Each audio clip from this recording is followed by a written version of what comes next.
My experience in writing poetry, right now I'm trying to find the balance between narrative and kind of more imaginative poetry. And I think that the narrative is easier to read and understand, and once you introduce the imaginative side of it, where it gets a little more surreal or symbolic or a little less accessible, I think that that's when poetry starts to do some really interesting things, and I like trying to find that balance.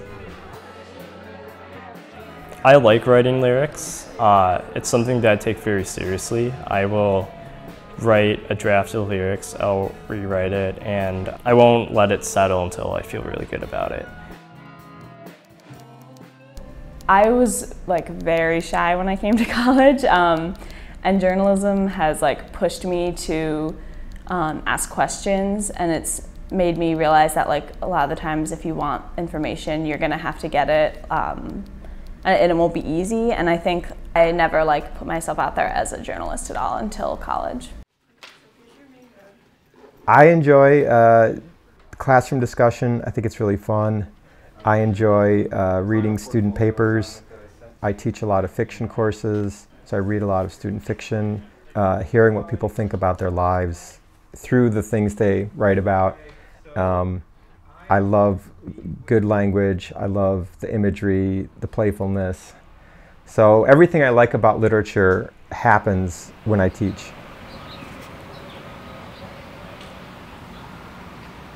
I think that everybody has their own personal narrative that they tell themselves about their life.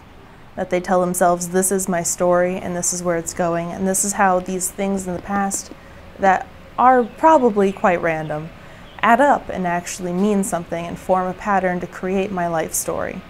Taking creative writing classes and identifying as a poet allows me to consider any experience kind of research. So going on a hike and falling off a cliff, that's research for a poem. Or getting lost somewhere, or having a heartbreak or something. That's inspiration, that's material. I was talking to my grandmother on the phone, and she was telling me about the time when she was a nurse and she slapped a doctor because he pinched her bottom. And I thought that was hilarious. And then more recently, I had a moment of rebellion against an authority figure, and I was trying to contextualize that in terms of where it fit into my personal narrative and where it fit in my conception of self. And I thought back to the story about my grandmother slapping the doctor. And so I wrote a poem about it and what that meant to her, and the other forces with religion and social structures and gender. And once I had that there, I saw how I fit into that. In Vermont, my grandmother slapped the doctor, who wound his way through the hallways and under the gurneys to squeeze the ripe rumps of nurses between his German sausages. The end result of connecting those experiences was that I felt kind of validated, because there were words for what I was trying to say, and I was able to find those words and utilize them. Stood on the curb, wearing her white cap with a red cross, a rusted... I think that the idea of naming something is important, and once you name something, you have a sense of control over it. Sharing your work with somebody else teaches you how what you name might not be the way they name.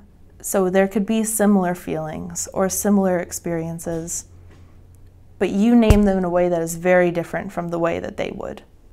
And so it opens up a world of similarities and differences that may not have been exposed without those particular moments. When I opened my mouth to apologize to Jesus, my grandmother shoves dirt under my tongue, and I swallow rain.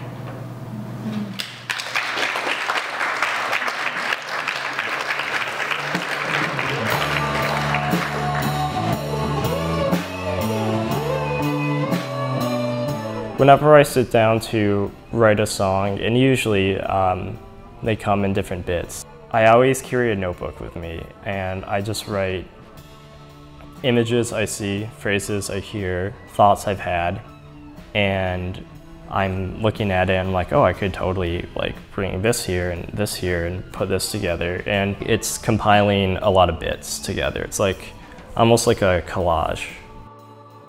To cast myself in a narrative is to solidify a lot of my thoughts, which can be disparate, at a given moment. I'd like to think that we can look at our own music in a way where it's sort of autobiographical, where we can tell where we were at, both physically and mentally, with what we recorded.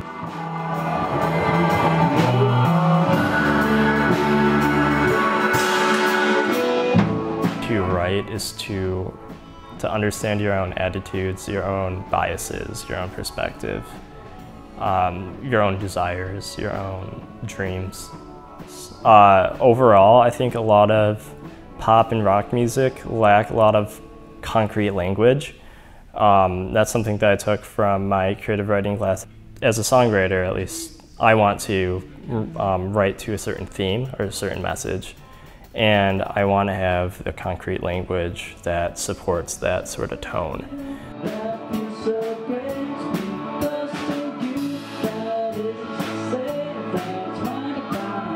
I think that every song, in terms of theme, writes to a universal theme in the human condition. Whether that's like coping with loss, coping with something that makes you feel anxious, being independent for the first time in your life. Or maybe it's a theme of just like feeling really great and just not letting things get you down.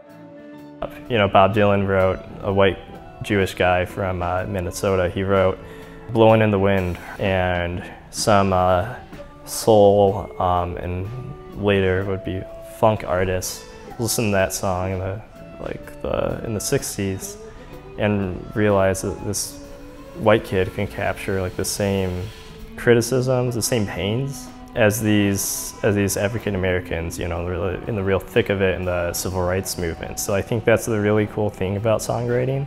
Those lyrics create a connection with the listener and with the musician or the music artist.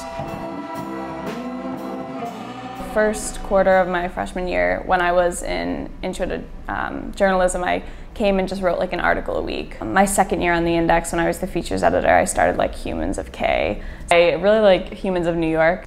It really appeals to me to be able to like have like an intentional conversation with someone where you're learning something about them that you wouldn't be able to ever learn about them in any other capacity. I love journalism, and I love like the idea of like a hard copy of like a paper, and like sharing information with people that they wouldn't have any other means to.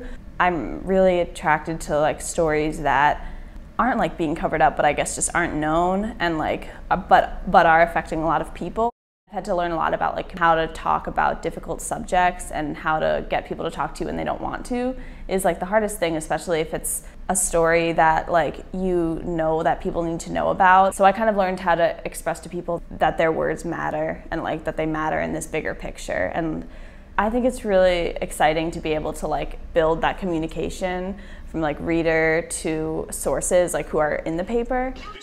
The written word has so much power just through like the media, through poetry, like music. I mean, we all listen to music, and I think that for some people they really like embrace and internalize how much the written word does affect them and like try to produce it too. And some people like don't really think about it, but I think that it affects everyone.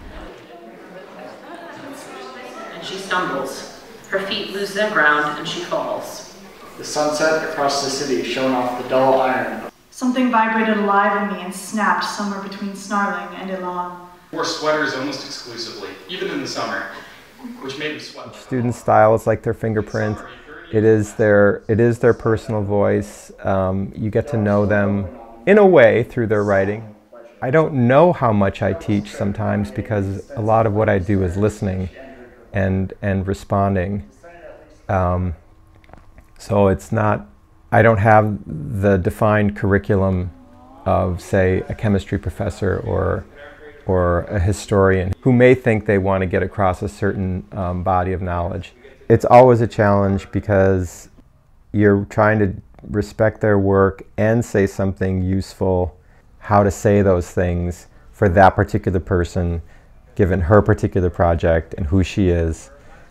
How, you know, figuring out exactly the best thing to say for that student. The range of assignments are invitations to get students to write. And I hope that when students write about things that are meaningful to them, they will come to love writing for what it's doing for them, helps them clarify their thinking, helps them challenge their thinking. They go through the effort of thinking about it a little more carefully when they have to write about it. I think that more self-reflection can happen when a thought is put into words. You can then approach your own writing as a reader, and there's an extra level of thinking that goes on, as opposed to when you've had a lot of thoughts rattling around in your head. You've never had to fully express them, so you haven't really tested them, and you've never really heard anybody respond to them. It's a source of beauty. I love well-written things. I love funny things. I love things that describe the world accurately or make me think about something. And then it's also a way of thinking through all the complexity that the world is giving you. I just think there's this beauty about being able to craft stories, so to see an event and turn it into something that everyone else will be able to see through your words, a way to connect people to things that they would never be connected to. You know, it's pretty astounding to think you or me, no one else has our exact worldview. And to write, whether it's poetry or fiction, I think it's really just about sharing a nugget of truth to the world. Somebody can tell you a truth and you'll forget it because it's not told memorably, it's not told tunefully, it's not told well. But then you have those poems or even pieces of prose that combine those aspects of truth-telling and musicality, and then the truth sticks. I think it just covers everything. Everything from that, giving me an overall life purpose, to individual self-help, world processing work, to a way to think about all the problems in the world and all the things that are going on. Because writing can be about anything, it can do anything.